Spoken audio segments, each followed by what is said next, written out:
la primature, le Conseil a adopté un projet de décret portant reconnaissance de la qualité de héros de la nation à feu capitaine Isidore Noël Thomas Sankara. Cette reconnaissance fait suite bien sûr à l'adoption de la loi portant statut de héros de la nation adoptée en juin 2022 et surtout après l'adoption récente du décret portant création de la Commission nationale d'analyse et de suivi des dossiers de héros, de martyrs et d'invalides de la nation, c'était en août 2023. Et donc ces textes de loi-là ont ouvert donc la possibilité de reconnaître la qualité de héros de la nation à donc ceux qui ont marqué bien sûr l'histoire et la marche de notre pays. C'est à ce titre que le comité technique héros s'est réuni et a estimé donc que le dossier concernant la reconnaissance des héros de la nation à feu le capitaine Thomas Sankara, c'est un dossier donc qui remplissait tous les critères. Le Conseil a également adopté aujourd'hui, au titre du ministère de la Justice qui est chargé des relations avec les institutions, l'avant-projet de loi organique portant attribution, composition, organisation et fonctionnement du Conseil supérieur de la communication.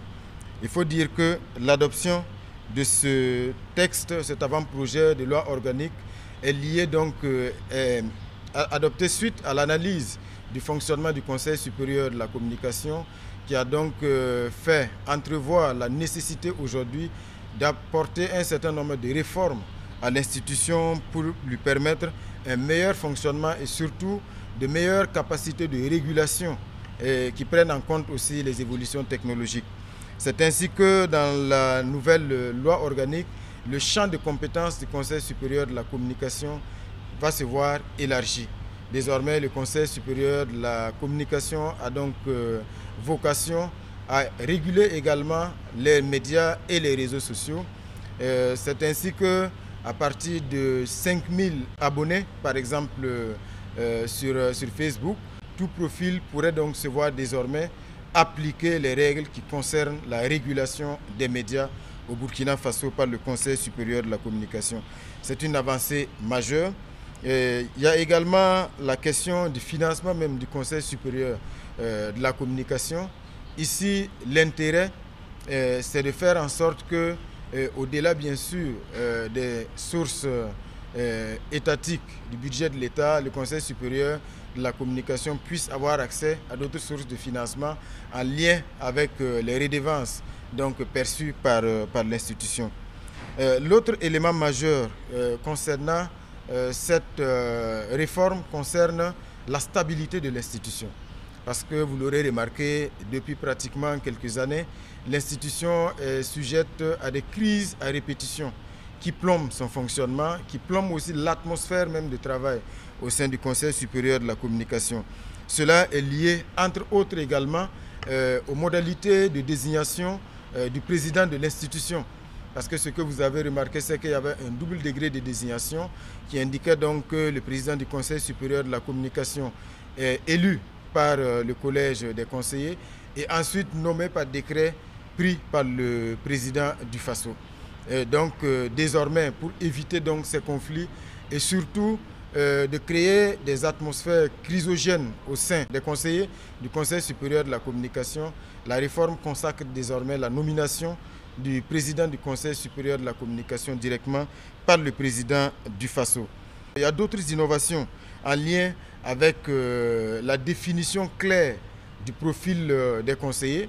Ça veut dire désormais que dans cette nouvelle loi organique, le profil de ceux qui peuvent être désignés comme membres du collège des conseillers du Conseil supérieur de la communication est clairement défini, de sorte que les structures habilités à les désigner puissent déjà avoir le portrait robot à partir duquel ils peuvent donc identifier les personnes qui peuvent aller comme conseillers au Conseil supérieur de la communication.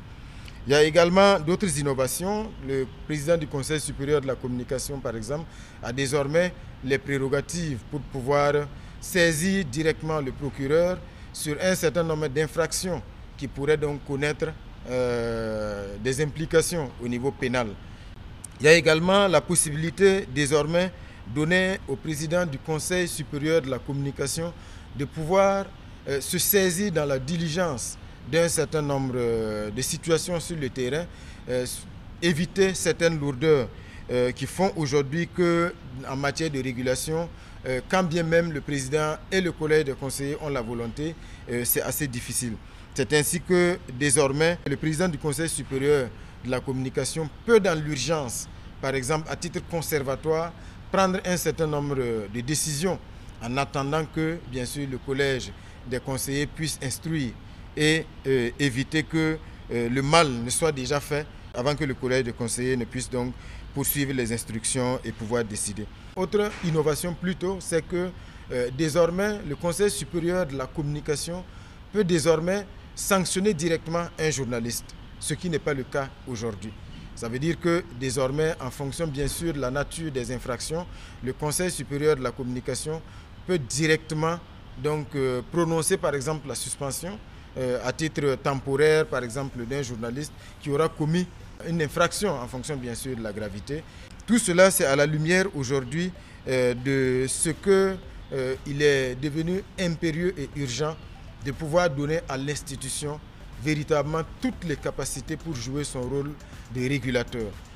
Aujourd'hui, quand on regarde, la communication est devenue vraiment un mal pour notre société à travers les réseaux sociaux, la désinformation.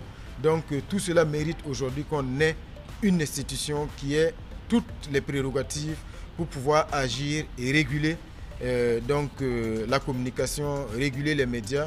C'est un aspect extrêmement important.